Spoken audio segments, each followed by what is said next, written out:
জনগণের আস্থা অর্জন এবং আইনের শাসন প্রতিষ্ঠায় দায়িত্বশীল ভূমিকা পালনের নির্দেশ দিয়ে স্বরাষ্ট্রমন্ত্রী স্মরণ করিয়ে দিলেন, পুলিশ কোনো দলের বা গোষ্ঠীর লাঠিয়াল বাহিনী নয়।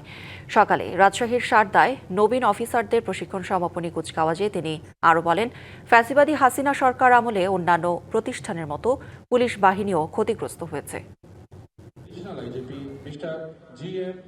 ২৭তম বিসিএস পরীক্ষায় উত্তীর্ণ হওয়ার পরও প্রায় দেড় যুগ ছিলেন নিয়োগ বঞ্চিত। পরবর্তীতে আইনি প্রক্রিয়ায় নিয়োগের সুপারিশ পান। অবশেষে ১ বছর মেয়াদী মৌলিক প্রশিক্ষণ সংক্ষিপ্ত করে ৬ মাস শেষ হয়েছে। ৫৬ শিক্ষানবিশ সহকারী পুলিশ সুপারকে এরই মধ্যে বাস্তবভিত্তিক প্রশিক্ষণের জন্য বিভিন্ন জেলায় সংযুক্ত করা হয়েছে। রবিবার সকালে রাজশাহীর সারদায় ২৭তম ব্যাচের শিক্ষানবিশ সহকারী পুলিশ সুপারদের কুচকাওয়াজ অনুষ্ঠানে স্বরাষ্ট্রমন্ত্রী বলেন, ফ্যাসিবাদী আমলে অন্যান্য প্রতিষ্ঠানের মতো পুলিশ বাহিনীও ক্ষতিগ্রস্ত হয়েছে। নগদ নিয়ে এলো হার না মানা হার অফার।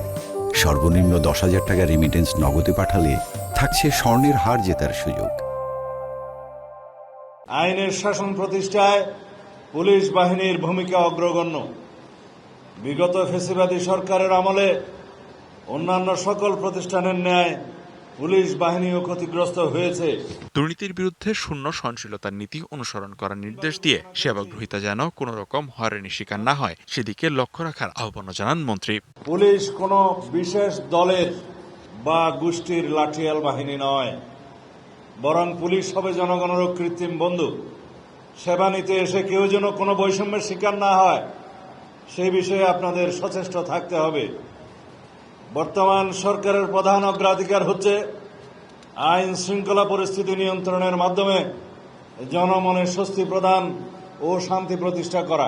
এর আগে শিক্ষানবিশ সহকারী পুলিশ সুপারদের অভিবাদন গ্রহণ ও প্যারেড পরিদর্শন করেন তিনি। বিভিন্ন ক্যাটাগরিতে শ্রেষ্ঠত্ব অর্জনকারীদের হাতে পুরস্কার তুলে দেওয়া হয়। DBC news desk.